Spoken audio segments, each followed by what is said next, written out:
later. And with that, we're going to turn to Chief Blue. Chief, glad you're here, and we'll let you talk to us for a little while. That's great. Thank you so much. And I really appreciate everybody being here.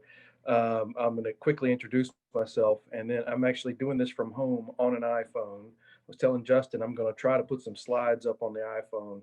If I pull that off, I'm hoping you all roundly applaud that because I'm not totally convinced I can pull it off.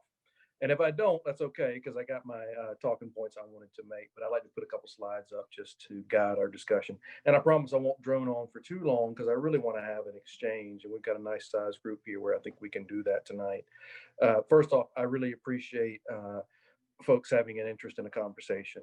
And probably not surprisingly to anybody on this call, particularly since the murder of George Floyd, we've probably had 50 or 75 opportunities to have community conversations with different groups about what policing looks like in Chapel Hill and what it should look like and what it could look like. And I'll share some thoughts later in my comments about how you can influence what it could look like. But one of the hallmarks of my career, one of the most important parts of my career and my 23 years with the police department here in Chapel Hill is getting out of hearing from the people we serve.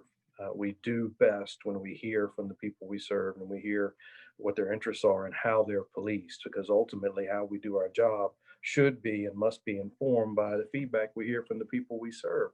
And sometimes we're better at that than others, but we should always be committed to that as a goal. So just a quick introduction of me. My name's Chris Blue. I grew up in Chapel Hill, went to Chapel Hill High School, graduated, went to UNC, graduated from there with a degree in broadcasting, actually. So naturally, here I am before you as a police officer. Makes perfect sense. Logical path to follow. Been a police officer with the town for 23 years. 10 of which I have been your police chief. Along the way, I went over to that Cal College in Raleigh and got myself a master's degree in public administration. And I don't really claim NC State. I'm always a Tar Heel, but the good thing is they don't claim me either. So, but I really enjoyed my coursework over there, and it certainly helped me appreciate the place of a police department in a local government, and I'm grateful for that experience. And by the way, I was a much better graduate student than I was an undergrad, so a little bit of age and wisdom helps you enjoy your experience a little bit more. In my time with the police department in Chapel Hill, one of the things I love about policing is many careers, you really have to choose a focus and you stay at that focus and you drill down on that and develop subject matter expertise. And in policing, there are some subject matter experts. But one of the things I love about the career is you're encouraged to try other things and move around in the organization as you grow through your career. So I've had some really rich experiences in my time.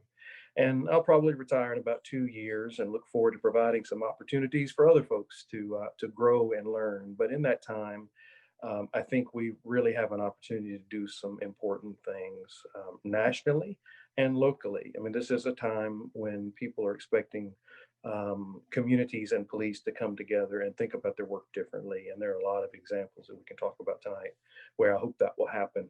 So I'm looking forward to a rich conversation and appreciate you all taking time out of what I know is a very busy time to be together. All right, now here's the moment of truth. I'm going to see if I can put these slides up. And if it doesn't work almost immediately, then I'm just going to come back and talk. So bear with me just 1 second. Oh my. Can somebody, I can't see you all, but can somebody open their mic and tell me if they're seeing it? We are seeing it. Yes. I really can't believe it. All right. That is cool.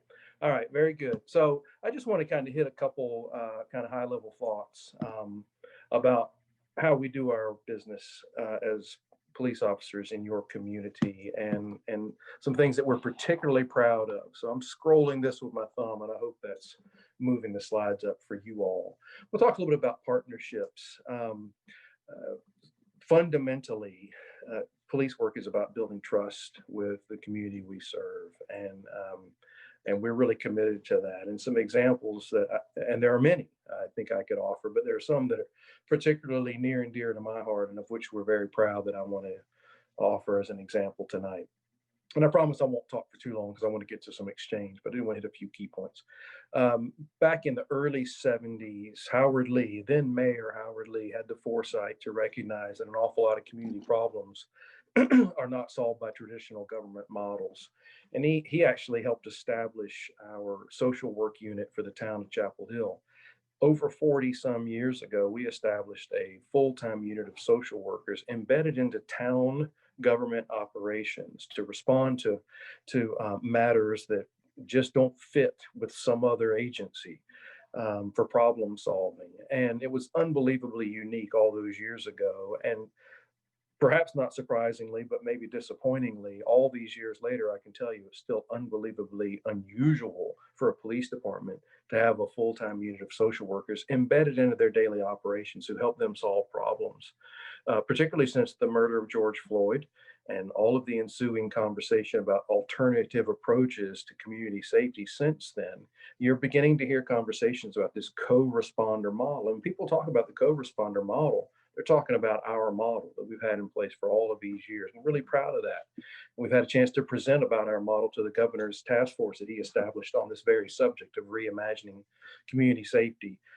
Who knows, some of you on this call may have interacted with those folks. Those are 5 full-time master's level social workers with clinical experience. They're not cops, and they go out with us on calls where people have experienced trauma, sexual assault, where we have to make a death notification, where we have to where we're interacting with someone who's suffering from homelessness and who needs some support and some connection to resources. It's just an invaluable resource to have. We're really proud of that. Also want to talk quickly about our criminal justice debt fund. You know, if you go through our court system and you were found guilty of a crime, by the time you pay court costs and potentially the fees levied against you for whatever crime you've committed, you may come away from that experience not only with a mark on your criminal record, but with many thousands of dollars of debt, which our council, I'm really proud to say, recognized that this is a need for us to help support people who have experienced criminal justice debt and who are having trouble getting back on their feet. And they established a fund where folks who are so situated can apply to the town for some funds to offset that criminal justice debt. And it's been up and running about 4 or 5 months, and we've been able to assist a number of people. What I'm really proud about is that that program actually sits in our police department. And that's a kind of an unusual pairing perhaps for on its face, but I'm really proud of the fact that our council said, let's put that in our police department. Let's let our police crisis unit run it. And we've been able to help some people get back on their feet. We're really proud of that.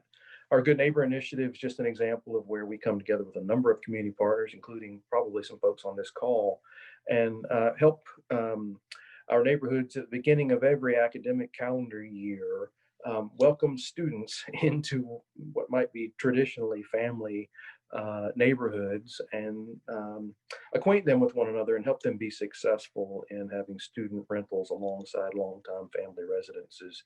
And that's done through a partnership with Empowerment, with UNC, the Downtown Partnership, a number of town departments, as well as the town of Carborough, the Jackson Center, and a number of others I'm sure I'm missing. Every year we have over 70 volunteers. And this year was a little hoot, go out and knock on doors and distribute literature and welcome folks to the neighborhood, culminating in a big cookout at the Hargraves Center where we try to build relationships between longtime residents and new renters in the neighborhood. This year that was challenged, and we did most of that virtually actually because of COVID. And I know we're all trying to adapt to COVID. But that's an example of partnerships, and there's several examples, and we have many. I'd like to talk just a little bit about how we respond. I talked about the importance early in this discussion of listening and how many opportunities we've had to listen this summer.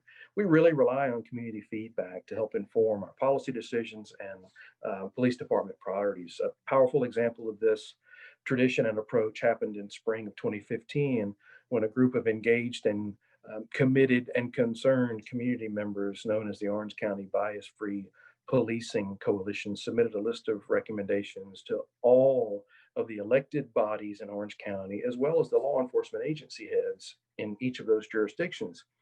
Those recommendations they submitted included things like mandating racial equity training for all officers, requiring mandatory use of written consent to search forms and designating marijuana as a low enforcement priority, conducting periodic reviews of our stop, search, and arrest data, requiring cameras in cars and on officers, adopting written policies that explicitly prohibit racial profiling.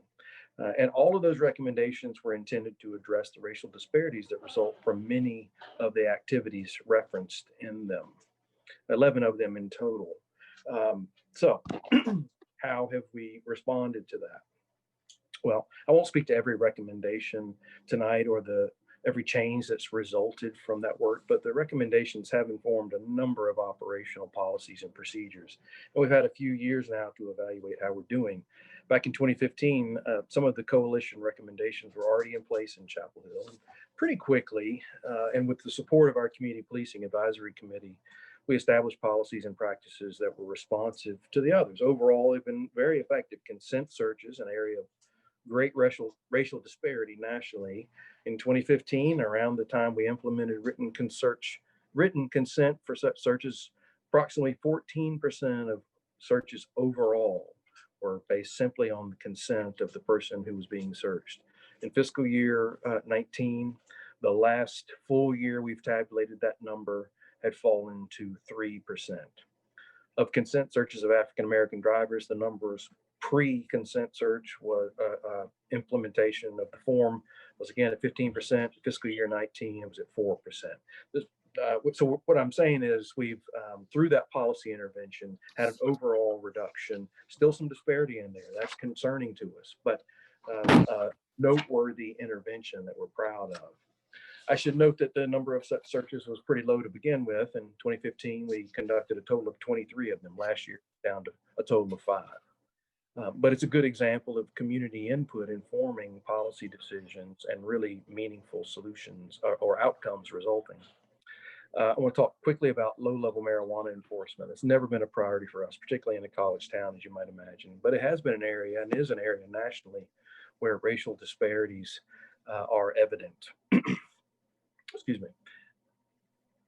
Those charged tend to be persons of color, quite honestly. And since we implemented a policy specifically deprioritizing it, we're seeing more often charges for misdemeanor marijuana possession are down 45% from quarter to quarter. We're seeing racial disparity in who is charged closing up. Still see some disparities there. We're working on that, but I'm encouraged that we're seeing improvement every year since the policy was enacted. Same is true in traffic enforcement. Non-safety related stops or regulatory stops are an area where in the aggregate racial disparities are found nationally.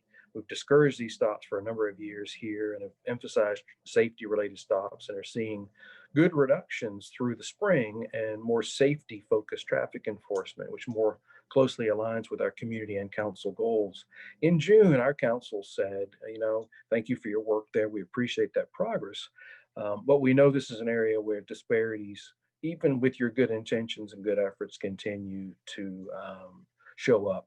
So we're going to ask you to stop doing them entirely, which we did effective immediately on June 24th. Those kind of low-level non-safety related equipment and regulatory stops, we don't do them anymore because they're an area of great disparity, and we are seeing we're seeing an improvement in the quality of those traffic stop interactions.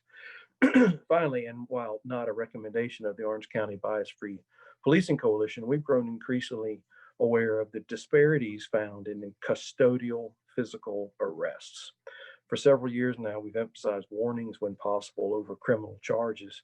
And if charges are necessary, then we've strongly encouraged a citation or a summons rather than making a physical arrest, making arrests only when officers feel that they must. We've seen criminal charges decline, and perhaps not surprisingly, we've seen total uses of force drop. And we've done even more of that since COVID started, because we've really been sensitive to reducing the number of close physical interactions we have with the community we serve, so we don't make them sick and they don't make us sick. And we've also been really concerned about who ends up in the jail and that we not end up with COVID running through the jail. Just last week, I got a report from county partners, and the jail population is down almost 70% since pre-COVID time. And now we're talking about how we can keep measures in place to keep those numbers down post-COVID. So I'm looking forward, as I know we all are, to a post-COVID world and seeing what we can learn from that. So I want to kind of move along to how we listen. And tonight's a good example of that. We've talked about some of the good things going on. We know that we need to do more. I talked about community input already, and here's an example of where our community can get involved. Our Community Policing Advisory Committee helps us think about policy decisions. They review and help us with our quarterly reports. They serve as a liaison to our community through monthly meetings and listening sessions. That committee, who's that's appointed by council, needs our community's input. I know they want to be a source of information for our community. They want to take a more active role in supporting relationship building between the police department and our community. We also host, when it's not COVID time, we also host 2 community police academy sessions each year where community members have an opportunity to spend time with our staff, learn about how we do our jobs, and ask detailed questions. It's approximately a total of an 8-hour experience over 2 sessions, of generally 1 weeknight and a Saturday afternoon. We have great conversations during those programs. So I encourage you to keep an eye out for that opportunity when we get back to being able to meet together as groups. And also want to just talk about our Justice and Action Committee. That's a town appointed committee, serves as a mechanism for community members to be heard, and sometimes those voices are expressing concerns about policing. The Justice and Action and the Community Policing Advisory Committee have occasionally had the opportunity to collaborate on outreach efforts or offering feedback to the council or the police department. And we do invite you, because they're meeting virtually now, we invite everybody in our community to participate in those opportunities and to suggest others. One of the CPAC, or Community Policing Advisory Committee, responsibilities is to find ways to enhance communication between our department and our community. So I encourage everyone to help them do that. And if you go on the town website and look at the calendar, you can see when those groups meet. And again, they meet virtually, and they would welcome you in joining them.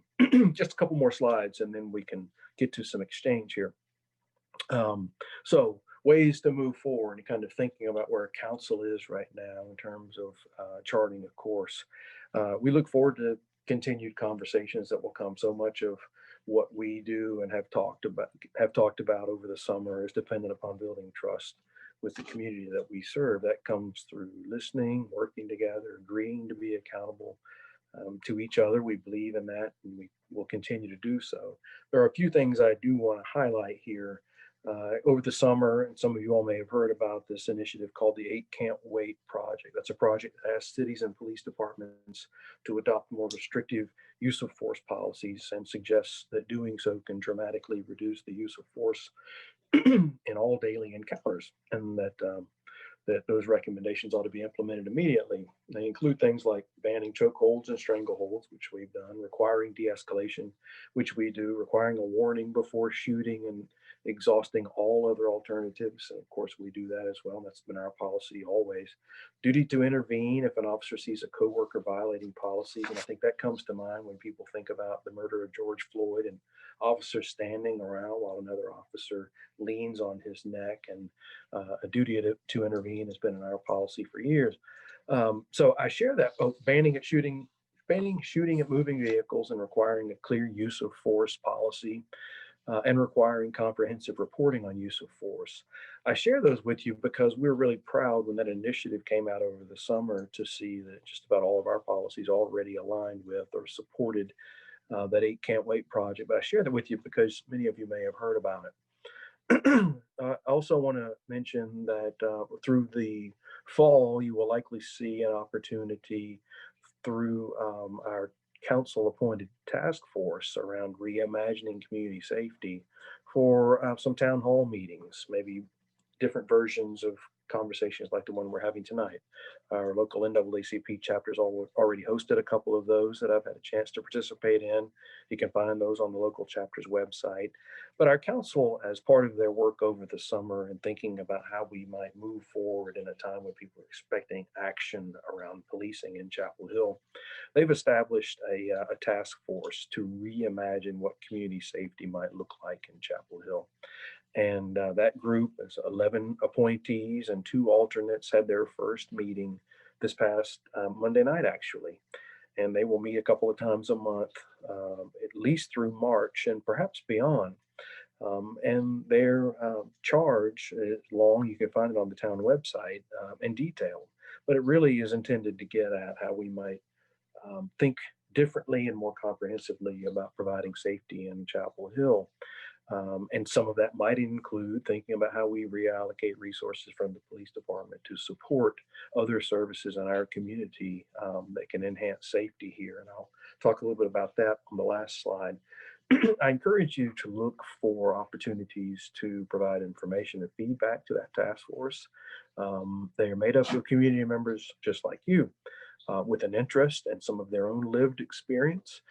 And they'll be looking for others who are similarly situated to share information with them. And they'll be calling upon my staff and others in the community to provide them with information that helps inform their recommendations about ways we might think about safety differently in Chapel Hill. They have a deadline of March 1st to submit those recommendations to our council. Council's interest there is to have some ideas from the task force that might inform budget preparations for the next fiscal year. So they're going to be working really hard. They got their sleeves rolled up over the next few months, and I encourage you to look for opportunities to weigh in on their work and check on their work and see what they're doing. I just want to quickly talk about how we allocate resources, because I think this is important too. When people talk about defunding the police, and you know, depending on the group with whom you're having that conversation and the context of it, that can be a highly polarizing concept. This defund the police idea.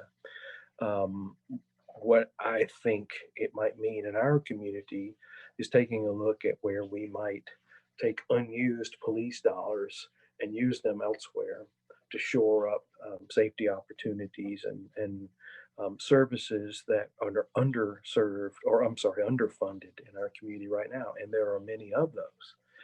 There are an awful lot of support services around our homeless community, for example, that are grossly underfunded. And when there's nobody else to call, we get called. And our ability to help people who are dealing with suffering from homelessness is just very, very limited. So, you know, when we talk about defunding the police and reallocating resources in Chapel Hill, I think that's the context that we're talking in, is where can we find some money to support resources that are right now being underfunded, and the responsibilities of which are falling on police. And quite honestly, I'm very proud of what we do, but there are many things we cannot do and don't do well. This is just a quick snapshot of our budget. Our budget is almost $14 million a year. That doesn't include our building and development services or our parking divisions, both of which fall under my authority, but they're not found in that budget number right there. And actually, there's very little discretionary spending in our budget. Our people make up almost 89% of our budget. That 11% remaining really does come down to gasoline in the cars and keeping the lights on in the building. And it's really been that way since about 2008. I imagine many of your personal and business budgets probably are similarly lean since 2008, and ours has remained so. Where there's probably a little room to operate, though, is that we've been operating with a number of police vacancies for a long time. So I have a lot of salary that we've not been able to spend, because quite honestly, people aren't going into this work very much anymore. We've seen police officer applications go down by about 65% over the last 5 or 6 years. We're really struggling to hire and retain people. That's a challenge, and maybe that's another night's presentation. But the unintended consequence of that is we probably have some funds that we might be able to put towards some of the social services we talked about before. So I'm going to close my slides up in just a second. I hope those were helpful to guide our discussion, but I want to leave my contact information up there for just a second, because I do encourage you to reach out to me individually if you'd like to, and bring any follow-up questions to me that we might not get a chance to get to tonight, or look for ways to stay in touch and plugged into what this conversation looks like. Or perhaps most importantly, invite me to a meeting and let me chat with you and whatever group you have assembled, because we're really trying to engage as much as we can right now while the task force is working. So let me see if I can close my slides out. I saw some questions popping up. Thank you, Chief. Really appreciate that. So let's do this for a moment. I want to have the clergy who have joined us as panelists just do a brief introduction, just so everyone can know what communities we represent. And then there are a couple of questions that the clergy will have for Chief Blue. And then during that time, I would encourage everyone who's an attendee to please enter your questions into the chat area. And then we will be looking toward that and answering questions there. So let's do a few clergy introductions. Ben, you're on the upper right hand of my screen. Justin, to be at your right hand, what a gift. I am Ben Williams, and I have the deep joy of being the lead pastor of Christ United Methodist Church that's located in Southern Village. Excellent. And Lisa? Oh, you're muted there. Let's see. I apologize.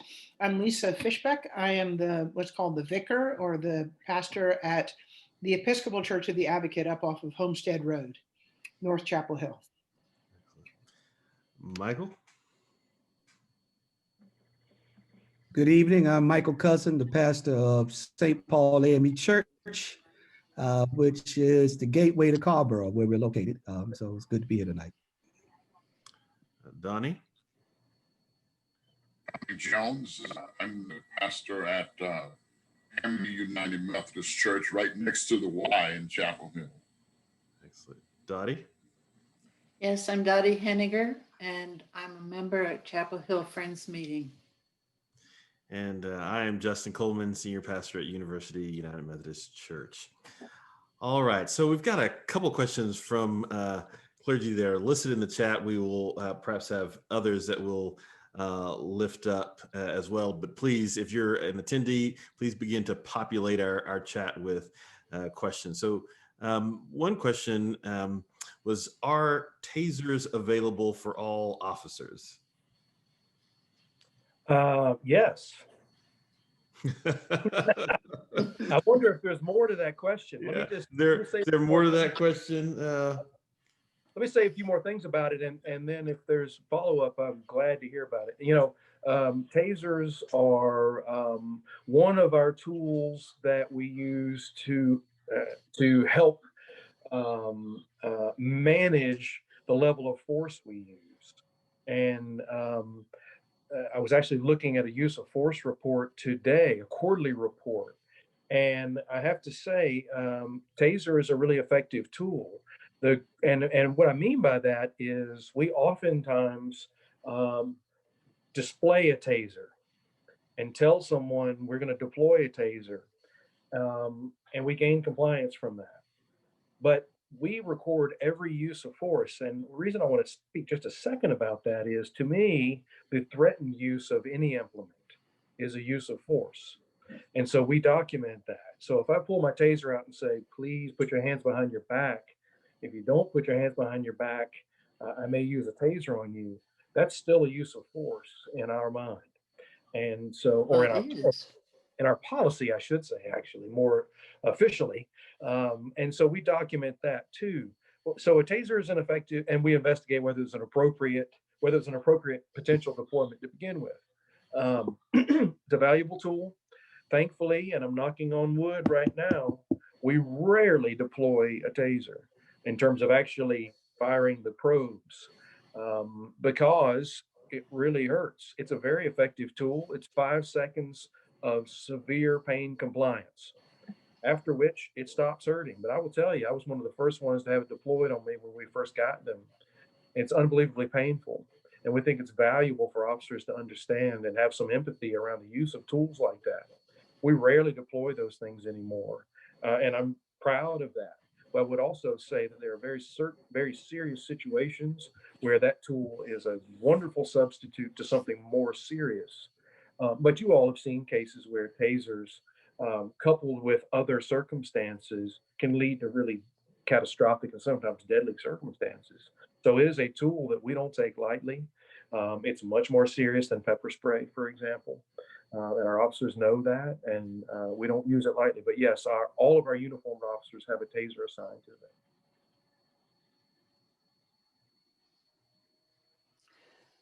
We've got a couple other questions in the chat. Dottie, you want to ask those questions? I just wanted to follow up for a minute before we go on to the next. Thank you so much for taking our questions. So this is quite an opportunity. So when you say that it's rare for our officers to use a taser, what's a number that goes with rare? If we actually fire the probes 5 times a year, I would be surprised. Oh, okay. Yeah, I would, and what I'll try to do is get you a real number. But I just looked at a quarter's worth of data today, and there are no deployments whatsoever. So it's not something that's happening often at all. And as I said, I mean, it is a valuable tool, as are all the tools that the officers carry. They're all intended, quite honest. Anything other than a firearm is intended to avoid using a firearm, quite honestly, and to give you some options. But the best option is not using any force whatsoever. And so that's where we spend the bulk of our time. Thankfully, most interactions that require a custodial arrest, and thankfully we don't do many of those anymore either. I talked a little bit about that earlier. Thankfully, most of those happen without any force use whatsoever.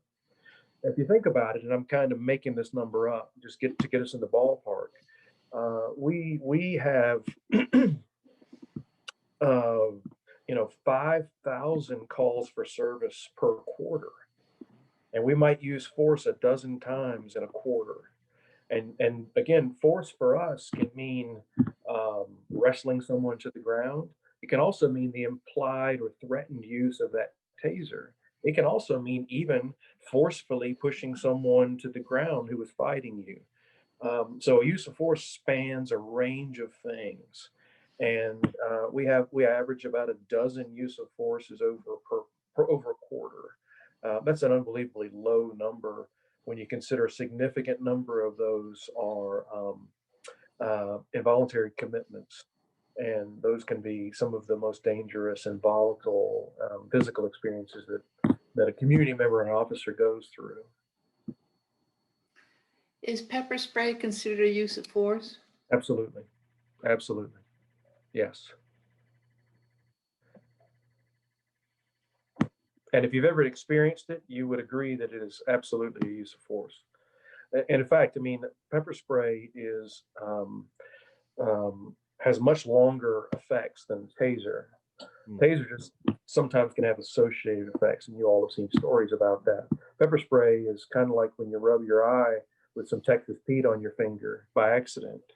If that's what it's like. It's more intense than that. It's longer, but you've had that feeling before. The taser really kind of short circuits the electrical current in your muscles, and it causes a significant cramp feeling, which really renders you unable to do anything except kind of comply. So it can be very useful in certain circumstances, but it's also very, very painful, if only for 5 seconds.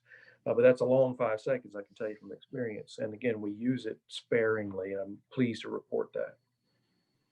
So I've got a question related to use of force. What are the limits of use of force by individual officers? Well, that's part of the challenge, and that's part of the problem around the whole discussion with use of force right now. So, for example, there is no national policy or even a state policy on what use of force means. There is no standard definitions around use of force. There's no requirement that the way I define it, or as some of the questions asked about before, even what constitutes one. And that's a real problem. So when you're talking to me, you're asking me questions about our policy and our procedure, and how we investigate and how we follow up. And it may be entirely different in Durham or Carrboro or Orange County. And that's a problem. So fundamentally, the decisions to use force and the reasonableness of the force that's being used is very much in the eye of the officer using it at the time.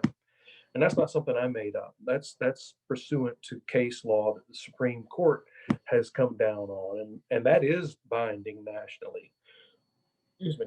But it also, and I can't argue against the Supreme Court decision. What I would say is there's an immense amount of latitude in what is reasonable for an officer to use. And that's where local policy and training and thresholds are so important. As I said, I wish it was more standardized and consistent across the state. Our State Bureau of Investigation is doing some things to help us with that. And I'll say more about that maybe before we finish up. But right now it varies widely from jurisdiction to jurisdiction. So we are bound, of course, by Supreme Court rulings that do inform some state laws around use of force. So there is a state law about what's a reasonable use of force, both for a citizen as well as for a police officer. But it really does come down to what's reasonable and what's in the eye of the beholder at the time. For us, if you do anything beyond simply putting your hand on the back of someone as they sit down to take their ticket, anything more serious than that is a use of force with us. And we document it. We take statements on it. We take photographs. We review body camera footage. That goes into a database that is then evaluated by every single person in that officer's chain of command, all through our legal representation and up to me. And I think, quite honestly, that kind of analysis helps us get a sense of where training is necessary, helps us get a sense, obviously, of officers who are using force the wrong way. But maybe most importantly of all, it sends a message to our officers that we're paying close attention to this. This is scary stuff. This is dangerous stuff. It's stuff that can compromise your relationship and your trust with your community. And we have to be vigilant about it and be sure that when we do use it, we're using it judiciously and carefully. I'm trying to take these questions sequentially, but we do have a couple that are grouped together that fit the theme. And so, one question is, so 5 times a year for use of tasers, how many times a year is someone shot with a gun, or is a gun discharged? Oh, 0. 0. And of course, you all would know that if it happened, you would know it. And let's not talk about it too much so we don't jinx it. But an officer involved shooting in our jurisdiction is highly unusual, and we intend to keep it that way. All right. Another question, Michael, do you want to ask your question there about the? Yeah, good evening, Chief. My church, where I serve, St. Paul, we're right on the line Yes, sir. of Chapel Hill and Carrboro. And I want to know, is there any difference in terms of training or in terms of the interaction that your department may be differing from, say, Carrboro? No, I wish I could claim that we're vastly superior, but but we're very closely aligned, and that's probably not a surprise to you because our communities are similar, and our community expectations around how we police are very, very similar. And for what it's worth, Chief Horton and I grew up together, went to high school together, was on the phone with him 2 hours ago talking about some policing issues. Their policies align very closely with ours, and in fact, across Orange County, you really won't find a wide variety of approaches in policing or differences, in substantive differences in policy. I think we all behave very similarly, but that's because our communities, I think, also expect very similar things from us. So I can't say enough good things about the Carrboro Police Department, but I'll say the same about the UNC Police Department. Our Sheriff's Department is outstanding. Our Hillsborough friends are outstanding. And we're just half of Mebane is in Orange County, and we work very closely with Chief Caldwell.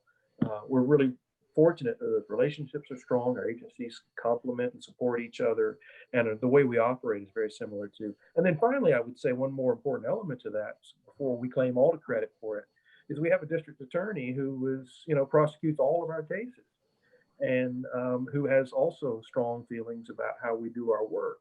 And his feelings would probably align very much with everything you've heard on this call here tonight. And that informs how we do our work too. So, I think in Orange County, we're very fortunate. That doesn't mean we're perfect. We've still got work to do. But when we get together and talk about issues, and we do that often as law enforcement leaders in Orange, and I say often, I mean once a week or more, whether we're talking about Halloween or election preparation or low-level marijuana enforcement, as I talked about before, we are very closely aligned, and we're blessed. Thank you. Thank you, Chief. So we've got a lot of questions rolling in here in the chat. I want to get to them. We have one person who has their hand up. Bruce, I'm going to go ahead and let you talk there for a bit since you've got your hand raised. Would that be easier? Absolutely. Thank you so much. Yep. Hey, good evening, Chief. It's good to see you. Hi, Bruce. Hey, we've met in passing before, so it's nice to see you again. My question, I'm a former Army captain, a federal firefighter, and local resident. I've been trying to get a job with you for over a year. I did the POPAT and all the initial testing back in May. I did the POPAT in about 3 minutes and change. That's some kind of record with you That's guys. pretty good. That's pretty good. Yeah, the folks were happy about that. They liked that. And it was great. But I've been told twice since then that the town's not hiring any new officers. And what my question is the hiring freeze going to be lifted? And if so, are my application materials going to remain valid? Because I had to spend some money on the background checks and everything else. Yeah. Well, you saw my email address. Bruce, do me a favor, shoot me an email. Let's chat offline a little bit because I'd like to connect with you. But your question is related to that earlier discussion about how we allocate resources and defund the police and our town task force.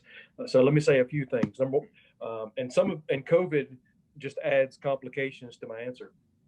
So we really did stop all town hiring early in the spring when COVID hit. So that's really stopped everything. We by that point we did have on the books a rookie class who, in fact, they would have started before you came in for your POPAT. We had a rookie class on the books who had actually started the basic training police academy. We had to stop them because of COVID, because of the restrictions on the gathering sizes of groups. Right. We've actually been able and gotten permission from North Carolina Training and Standards to start that academy up again, actually this coming Monday. So because they were already hired, we're able to do that. We're not able to bring on extra staff right now, not only because of COVID, although that is an element too, but also because our council, kind of going back to that task force they established, part of what they're asking that task force to do is to engage with us on, I use a term that I think kind of gets us there, right sizing our police force. What is really the right size of a police department in this community? Let's figure out what that is, and let's aim for that number. And if there are supplementary salaries left over, then that helps inform that conversation about reallocated resources. So that was a multifaceted answer to your question, but every part of what I just said played a role in us slowing down on your application and others like yours. I'll tell you, we had a good batch of applicants over the summer, and you were probably in that pile. So I hope we stay in touch. But I also think that it's not only a question of COVID, it's a question of really dialing in on what our community wants in terms of the right size of policing in our community and how we want to use those precious dollars. Thanks, Bruce, for your question, man. Really appreciate it. Thank you. I look forward to hearing from you, Bruce. We've got some other questions here. We're just going to start rolling through. And one is, talk a bit about school resource officers. And I know this has come up at school board meetings as well. Oh, you want me to just talk? Yeah. I can do that. So we have officers, and when I say we, I'll talk about Carborough and Chapel Hill because we share that district together, right? So across the Chapel Hill Carborough school system, there is an officer in every middle school and an officer in every high school. And of course, Chapel Hill provides officers for the schools that are in the Chapel Hill jurisdiction, and Carborough does the same for the schools that are in their jurisdiction. We have a contract with the school system to do so. As you all know, there is a conversation going on right now about whether school resource officers should stay in the schools. And our school board has decided to establish a task force to study that question. And right now, with schools not meeting physically, there's, at least as far as I'm concerned, there's not a huge urgency on that conversation, but we certainly need to get some flesh on the bones of that dialogue before they start meeting physically again, whenever that happens. About 6 or 7 years ago, our community, and I mean a lot of folks, community members, school staff, my team, all concluded that we need to put together some guiding principles about how we use SROs that guide that work more effectively. Because, we've all heard that term about school to prison pipeline, and a police officer who goes to work in a school to strongly enforce the law like they might with an adult certainly can contribute to that notion of school to prison pipeline. But I do want to, and I will also say, and this has been my experience, and I mean this with all due respect, prior to us having a really serious conversation about the use of SROs, and I'll say more about that in a second, what I found was that, I'll just be honest with you, a weak administrator would use police officers to solve school problems that should have been solved by school officials. And police officers found themselves oftentimes, including in Chapel Hill schools, interacting in settings that just did not need a police officer. I'm really pleased to say, though, again, 5 or 6 years ago, a number of us came together and put together a guiding document, a memorandum of understanding about when officers will and will not be used. And specifically, they agreed that they would not be used for any administrative in-house school disciplinary matters whatsoever. In fact, don't even bring them into the discussion. And what we found is the number of disciplinary matters that involve a police officer since that time have basically gone to zero. So whatever our school system and our community decides to do about whether officers should stay in our schools or not, I do think it's really important for us to at least look at our local data. And our local data say our cops are not arresting kids in our schools. Our cops are really not petitioning kids to juvenile court, except in very extreme cases and only after deliberation and consultation with all involved stakeholders. In other words, that MOU has been wildly successful in our community. Now, ultimately, if the decision is made that we don't want SROs in our schools in the Chapel Hill system, no problem. We're just contractors. We just provide a service. And we'll put those officers back out on the street. We can use them. In fact, we're using them right now. So I think it's a community conversation that needs to be had. But I also think it's really important to have good informed conversations about the SRO program. The last thing I'll say about it is this: we have a lot of data about their activity and their absence of activity, and I think we can be proud of that. It is hard to quantify the benefits of an SRO in the school, but I do believe there are many. For example, we had a mental health call recently with a young person who was having a crisis. The only person they would talk to, now remember, not even physically meeting in school right now, the only person they would talk to was the SRO from their school. They had a relationship, and that SRO helped that young person calm down enough to where they could get them to their care provider and de-escalate that situation. And quite honestly, those relationships happen all the time.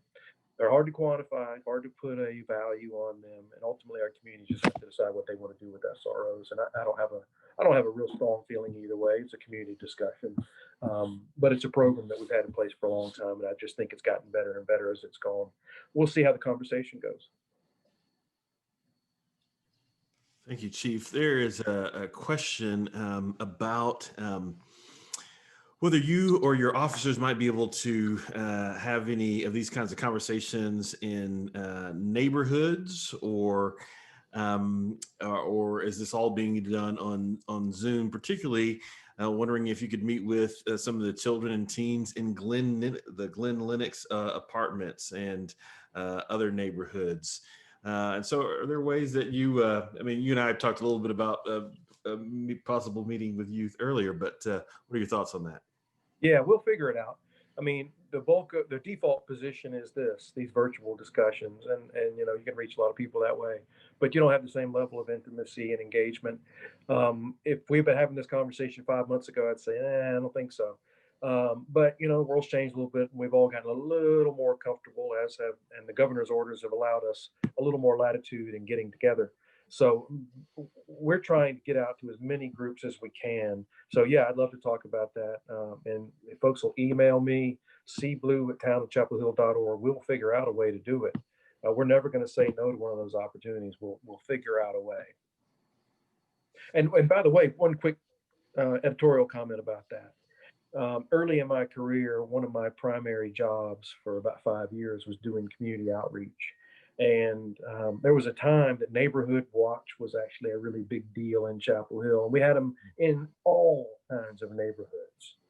and up to 30 or 40 active groups in Chapel Hill at one point in time. And you can get in a room that somebody's in a community center together, or somebody's living room, or somebody's backyard, and talk about neighborhood concerns. And we can provide some crime data about the neighborhood, and talk about some problem solving, exchange business cards and phone numbers and so on.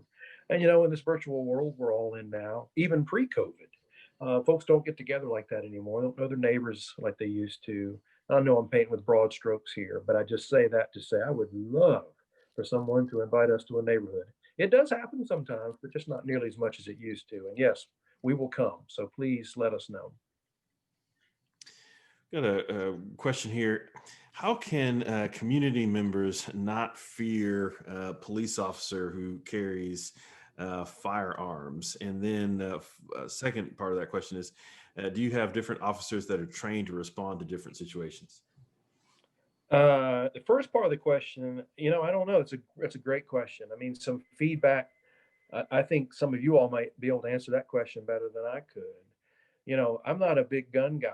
I never had a gun until I became a police officer, and chances are pretty good once I'm stopped being one in a few years, I won't have one then either. So I actually understand some of that visceral reaction to firearms. But what I will say, having done the job for a long time, is the men and women who do this work, I feel responsible for them. And sadly and scarily, guns are everywhere in this town, in this world, including in our community. I know we don't like to think about that, but they are. And so those men and women, I want them to be equipped with tools to protect themselves in the hopefully very unlikely chance that they need them. But I recognize and I understand that they do have an impact on folks. And I'm always open to hearing ways about talking about that better, more effectively, thinking about it, acknowledging that concern, because I actually do understand it. But uh, I mentioned earlier, we rarely deploy one and we rarely fire one except in training. I'm pleased about that. But if you need it, you need it. A quick point to that, though, because I don't think I'm giving you a very good answer, because I don't have a very good answer. This morning and yesterday morning, I was a guest lecturer for a university in London, both yesterday morning and this morning. By the way, when they invite you to teach a class for a London university at 9 in the morning, be sure you know what that means in Chapel Hill. That's a little inside tip. That means I've had a long day of virtual conversations. But as you know, most police officers in the UK do not carry guns. And all those students, this criminal justice course, both the undergrad and the graduate course, those two classes, they're fascinated, and I don't mean that necessarily in a good way, with our gun culture here and the fact that our police officers, every one of them carries a gun. And we had a long conversation about it. I didn't give any better answer to them than I've given to you. But we've got a gun culture in the U.S. that's really concerning. That's a whole nother presentation. So I'm interested in your feedback about how we can make that less concerning for people. I don't have a good answer for that. And what was the second part of that question? I'm sorry. So yeah, do you have a different officers trained for different situations? Yeah. Yeah. Most of our officers are in our uniform patrol division. Those are the ones that wear a uniform every day, ride around in a black and white police car, and come to your 911 calls. And they all have similar training, but there are specialties even among them. And we have some officers who have received specialized training around responding to domestic violence cases, for example, or sexual assault cases. We have other officers who are specially trained in responding to situations that might involve the need for a negotiator, for example, where there might be a barricade situation or a hostage situation. We don't have a lot of hostage situations here, but you might be maybe not surprised to hear we have a fair number of barricade situations here, because increasingly as COVID wears along, folks are having mental health crises. Those mental health crises can lead to them barricading themselves in their apartment or their place of work, making comments about hurting themselves or others. I mean, folks, I hate to say it, we're seeing mental health related calls go through the roof, perhaps not surprisingly to any of you all, but it is absolutely true. So yeah, we have a variety officers with different training and responsibility and experiences. And I didn't even mention our investigators or our instructors and that kind of thing. So yeah, there's a wide array of skills among those employees. One of the things I love about policing is you can specialize in so many different areas. But fundamentally, I want just point of reassurance, the fundamental training, and then the regular recurring annual training that's required of every officer in North Carolina who carries a certification, is standardized across the board. Everybody is getting the same annually recurring training at a minimum, in addition to whatever specialty they may have. Chief, what's the racial makeup of the police force? I should know that off the top of my head, and I don't. It's not good. Most of them look like me. And that's a problem. Our applicant pool continues to look mostly like me. Although the Basic Law Enforcement Training Academy that I was mentioning earlier that we have just restarted after COVID, that's the most diverse class we've had in a long time. We've got, there are 11 folks in that class, or 4 or 5 folks representing communities of color, an array of religions in there. We actually have a young man who's a Sikh. And so, believe it or not, we're working on, there's some antiquated regulations around police training that are creating some conflict with his beard and some of his other religious requirements. But we're going to make that work. And we're really pleased to have him with us. So this is the most diverse class we've seen in a long time. But I'll be honest with you, we don't have enough folks representing community of colors going into policing, and we don't have enough women going into policing. We are working on we have an internship program established with North Carolina Central University that has brought us some applicants over the years. We're working now to try to establish kind of a pipeline into our police academy with them, and hope that will bear some fruit. And then we're having some conversation with some engaged local community members to try to encourage local Chapel Hillians to stay here and serve in their community. We'd like to see more of that. So the diversity is not what it needs to be. And I don't have percentages off the top of my head, but I would say it looks close to, but not quite as diverse as our Chapel Hill demographics, which are also not very diverse and becoming less so. I'm going to keep rolling with questions. And just so folks remember, we said this would be up to a 90-minute conversation. So we still got some time for some good questions here. One question is, what's the role and policy of Chapel Hill Police Department with regard to enforcement of COVID-related state and county mandates? Wow. Well, it's evolving a little bit. Early, and some of you all may have seen some of our messaging around COVID enforcement.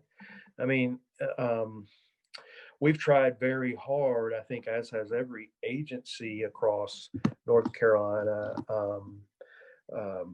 to make COVID be gain compliance through education where we can, and try to enforce as little as possible, and then think creatively about what enforcement means.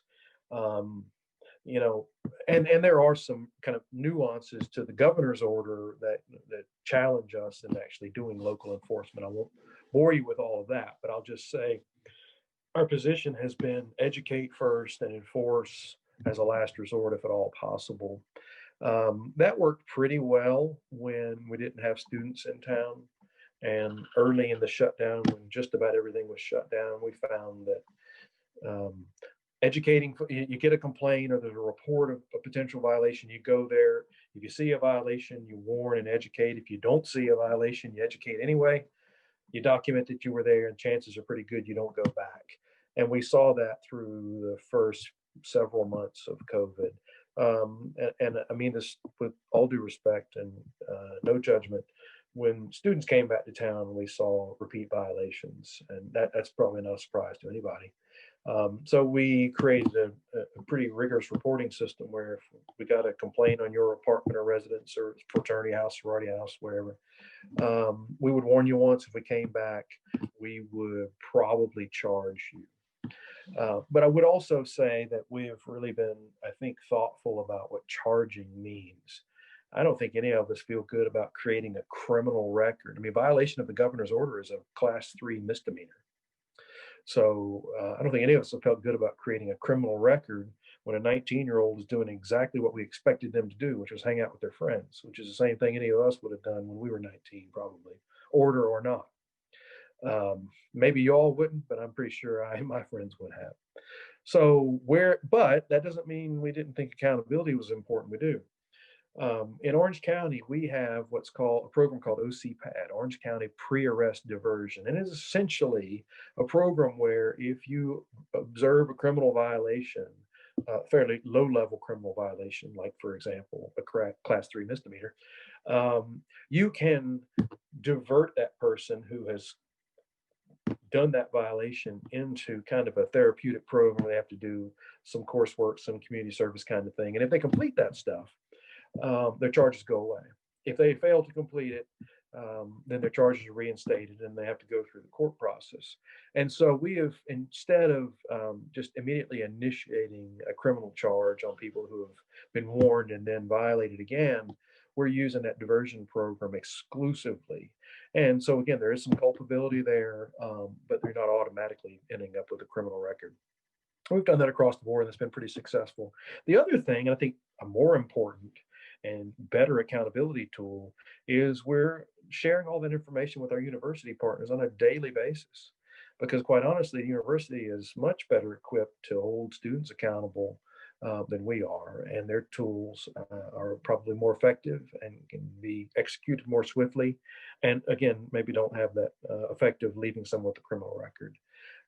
So we've tried very hard to take a education first posture around COVID, recognizing they were all trying to get through this thing together.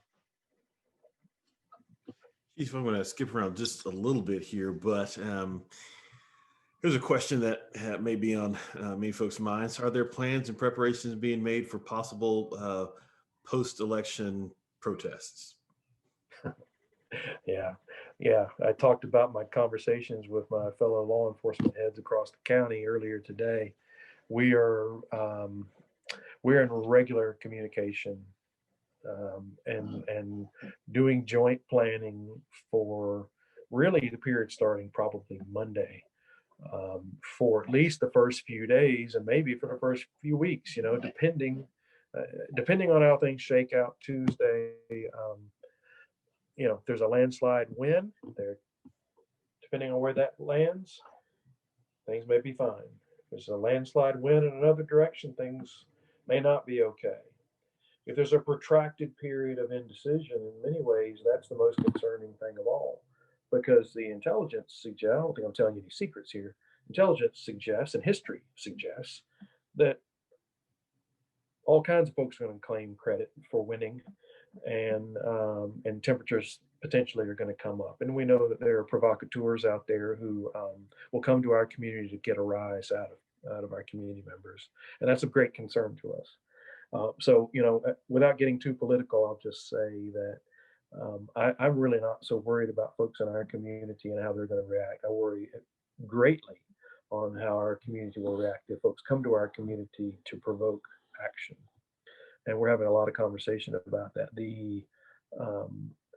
I don't say this just to scare you, because I'm so proud of and confident in our relationships across Orange County with all those agencies I talked about.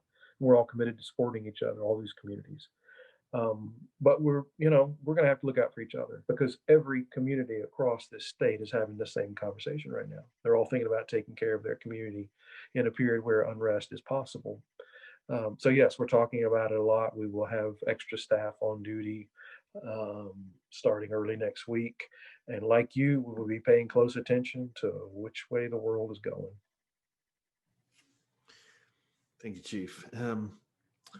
What's the department doing to work on the hierarchy that exists between the community members and the police? Okay, maybe say a little bit more about that one. Whoever asked that, are they willing to say a little bit more? I think I could probably say a little something, but is there anything else to add to that? Let's see here. Yep. Yeah, here she goes. All right. Hey, Chief Blue, Chris Blue, sorry. Hey, how are you? Oh, hey, Kalkidon. It's Kalkidon, yeah, I'm here. Hey, cool. So, well, I think the hierarchy as in like the power dynamic between community members and police. The automatic thing that you were supposed to do whatever the police says, even though it's not logical or it is considered to be racially profiling. So how would you, go about that? Well, I think there are a number of answers to that. Maybe none of them perfect.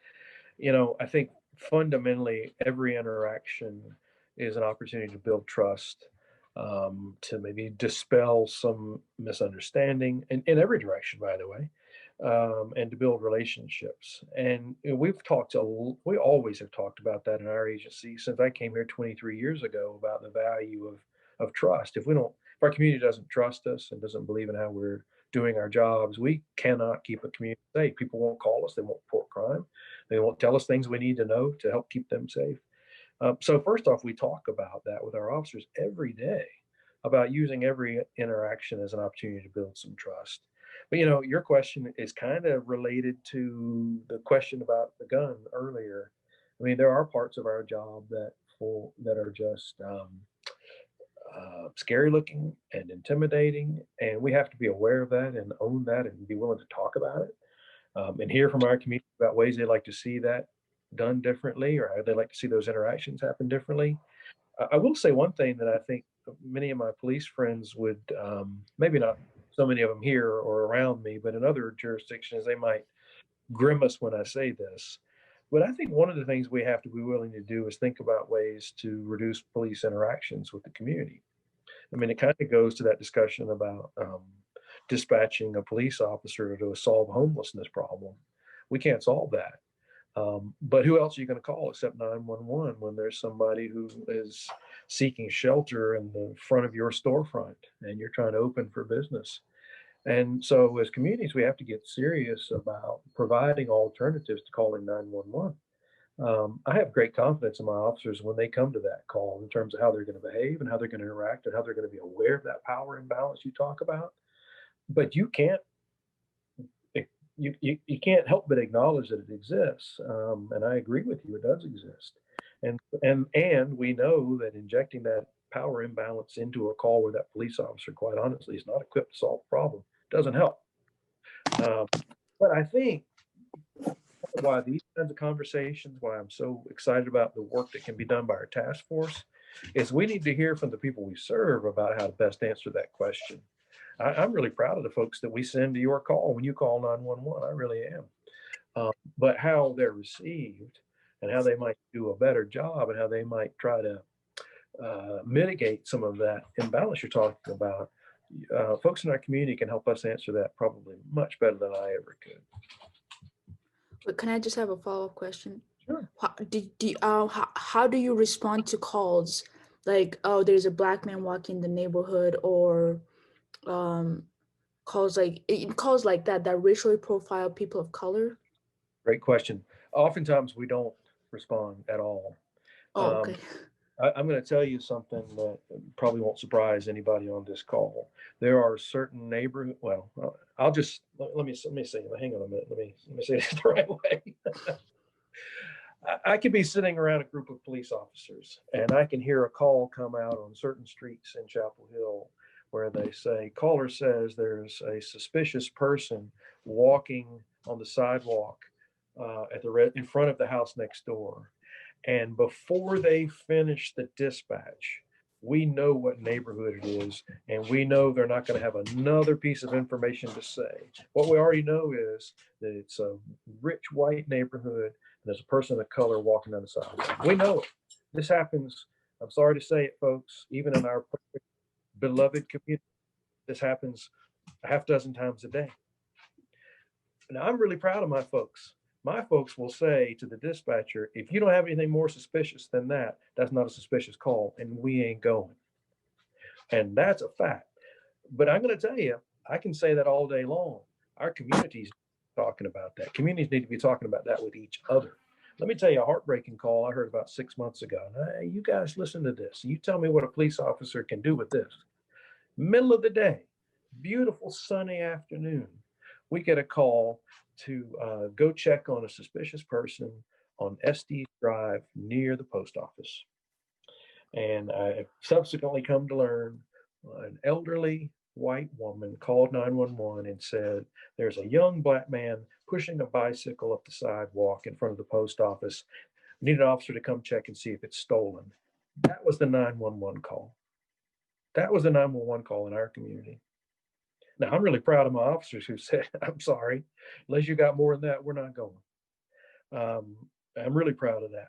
But to your point, Calcadon, we bring, and once we get there, what we do when we get there is on us. And we have to own that as police officers. But I will say this, as community members, and I'll say this, I'm a community member first. I was long before I became your police chief, and I will be long after. As a community, we have to acknowledge that we're making those calls. And that's a problem bigger than policing. I'm really proud of the way my folks respond to that. They know about that power imbalance. They see it every day. They see the effects of it and how those interactions go with the people they serve. I'm proud of the way they triage those calls and know better than to go to those calls. But the sad thing is, in our society and our community, those calls keep coming in. Thank you for answering. Yes, ma'am. Thank you, Kalkidan, for asking that question. We've got another question here. How many times has the crisis unit been used per year? Please describe a typical crisis event and the different roles. Hundreds of times a year. We have, as I mentioned before, we got five full-time, social workers on staff. And, it's not unusual for us to get a call involving some kind of traumatic event. You can name your traumatic event. And the officer who's dispatched to that call, before he or she ever goes, they call for one of our crisis unit members to meet them there. Again, I didn't bring data on that for you tonight, but I would say that those five folks stay busy all day, every day, around the clock.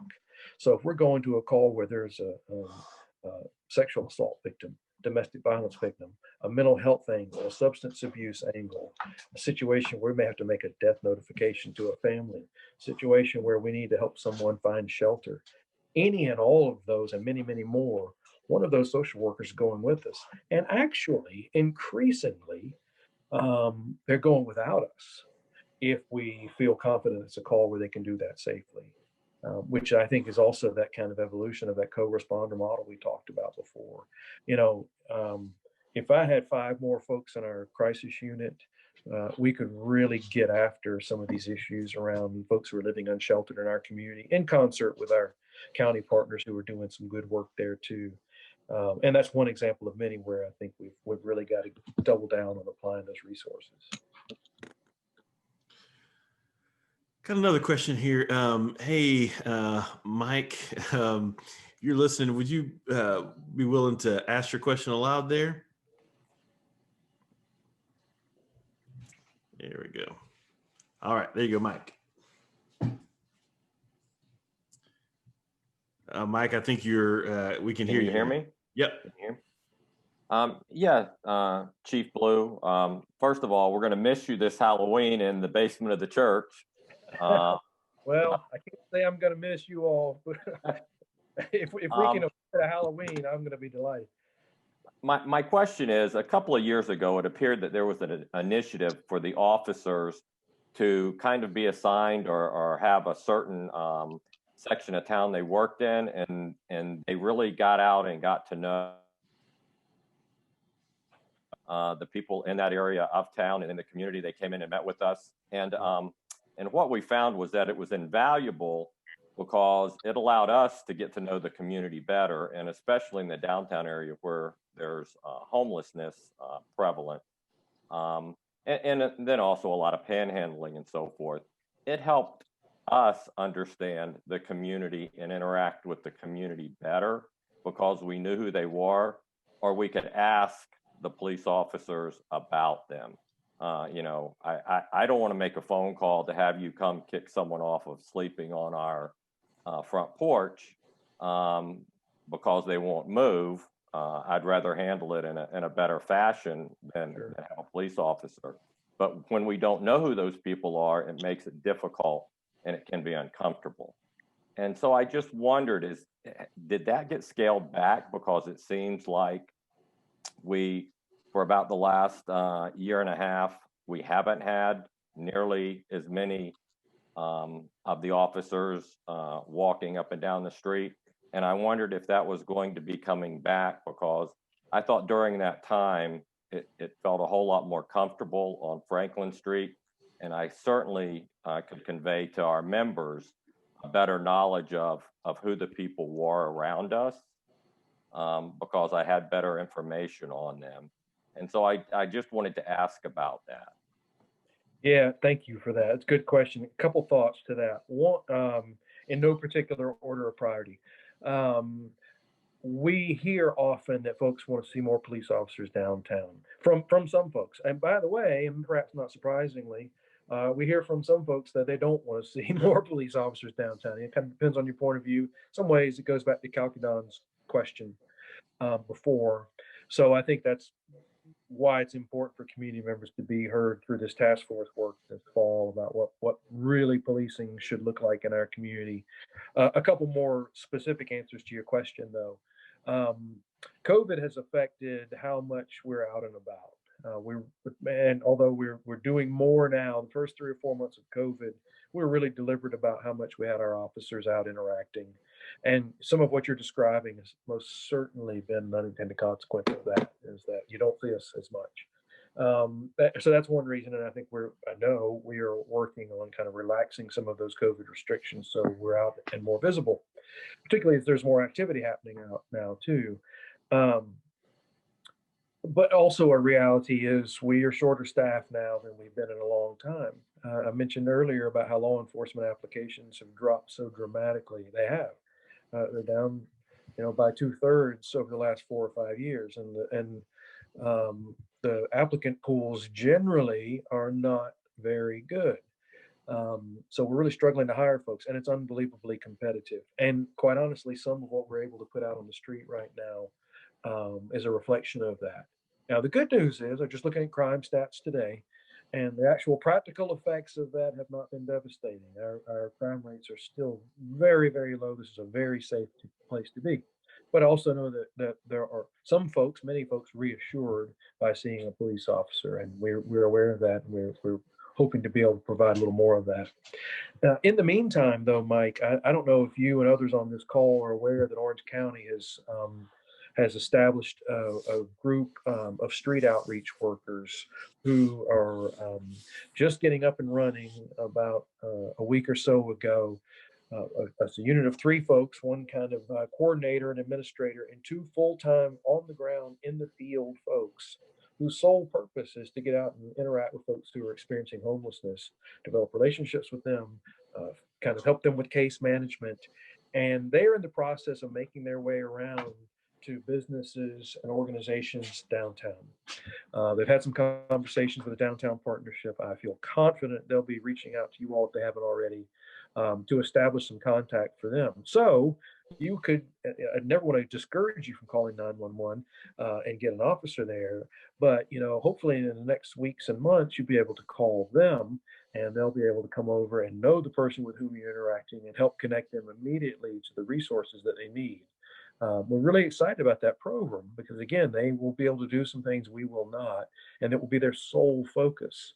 So the county has picked up the tab for that program for the first year of funding, but I'm sure that the jurisdictions in the county will be asked to help support that program in subsequent years, and I hope you all will keep your eyes out for opportunities to support that program. I believe it's going to be wildly successful.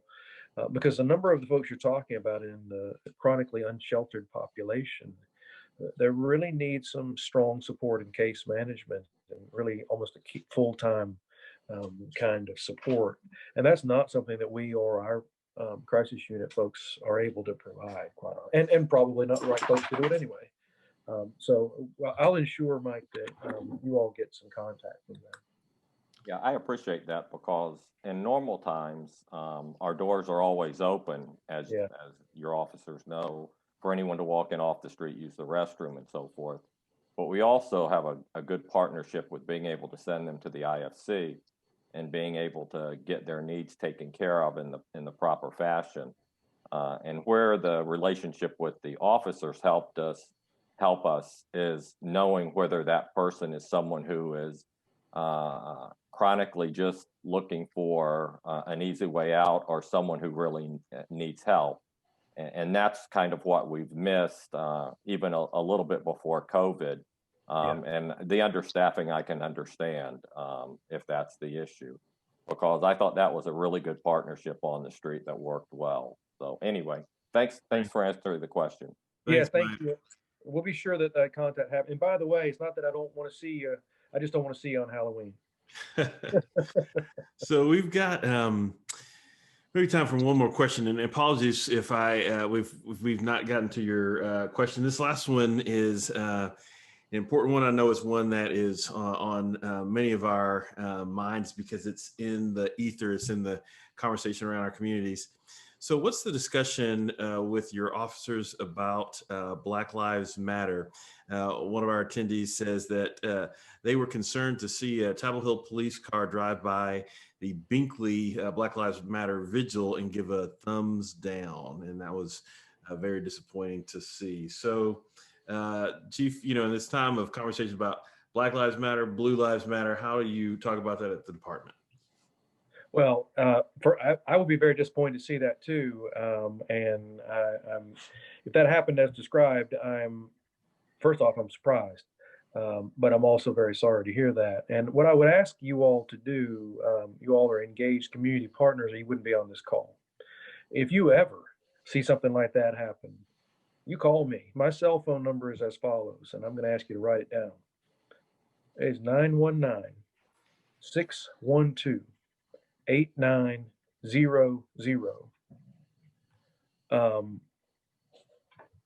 First off, it's very difficult to know what, and we talk to our officers all the time about the times that we're in and the moment in time we have to either heal or aggravate wounds. And we take that very seriously. I said earlier that every interaction is an opportunity to build trust and build faith. So I'm actually very disturbed by that story you just told, and wish I had heard about it when it happened, if it happened as described. That's not what I expect from our officers, and I'm kind of taken aback by that a little bit.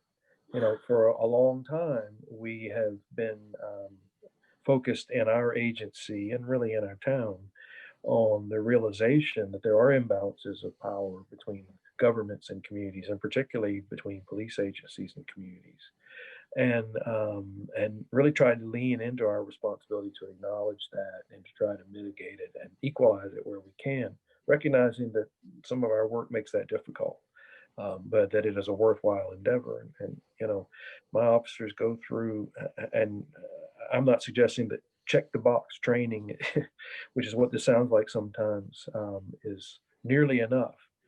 But we talk about implicit bias all the time. We talk about disparities in our enforcement outcomes all the time, and policy interventions that can help address those disparities. If you want to be promoted in my organization, you're going to go to the REI, racial equity training, and you're really going to learn some stuff and get your eyes opened. This is a journey for everybody. But I'm really sorry to hear stories like that, because that, however that happened or was perceived, it certainly takes a giant step backwards on all the things that we think are so essential around relationship building right now. So I don't feel like I gave you a very good answer, because I'm frankly a little concerned about the question. But what I will say is our commitment to realizing everything we can in terms of relationship building is real. That's not going away. It's not temporary. And by the way, it didn't start with the murder of George Floyd. It's been going on for a long, long time. So I encourage you to hold us accountable. You got my cell phone number. I encourage you to use it. You send me a text, tell me who you are. We'll be communicating in a matter of seconds. Quality control is pretty important to me. What you just described is not consistent with who we are. So thank you for asking. And I don't mean to ramble so much, but that's a serious concern.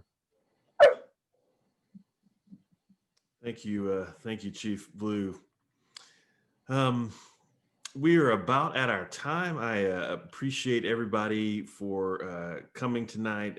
Chief Blue, thank you for generosity of your time. We know you've been up forever here, and thank you for giving us ways that we can be in touch with you as we have matters that we're concerned about in our community. I don't know if you have any final words for us, Chief. Well, first, thank you so much for helping kind of set this up. And I would love an opportunity to do this again in any setting any of you all might suggest. Just ask, we will make it happen. Really committed to hearing from our community now more than ever. And again, as I said, please call me when you have questions, when you have concerns, when you have feedback. I really mean that. I mean, we look at every single piece of community feedback as an opportunity to improve. And if you raise an issue, I can assure you it's going to get attention. So I encourage you to please know that and reach out to me. I mean, I take my role as a community representative very, very seriously. And I gave you all that number. I give that out just about every time I talk to a group. And I got to tell you, people use it. So don't be shy. And I encourage you to do so too. And let's stay in touch. Somebody says, repeat it. Okay, now you must be serious. Here it comes. 919-612-8900. 919-612. There you go. It is available to you. All I would ask is, because I don't want you, I get a lot of calls about renewing my car warranty. So send me a text and let me know who you are, and then I'll connect with you. That's very generous, Chief. Thank you again for your leadership. Thank you to all of our panelists. Glad you were here joining me this evening, joining us this evening. Chief, this seems like something that we'll want to do again, and so I hope you're up for that. Absolutely. You please let me know. And I absolutely look forward to it. And I thank you all so much. And I thank you most of all for the tough questions. I mean, that's where the good stuff happens. So thank you all for that. And please don't let some of my rambling answers discourage you from asking again. All right. Thanks, everyone. Have a good night. Thank you. Thank you so much.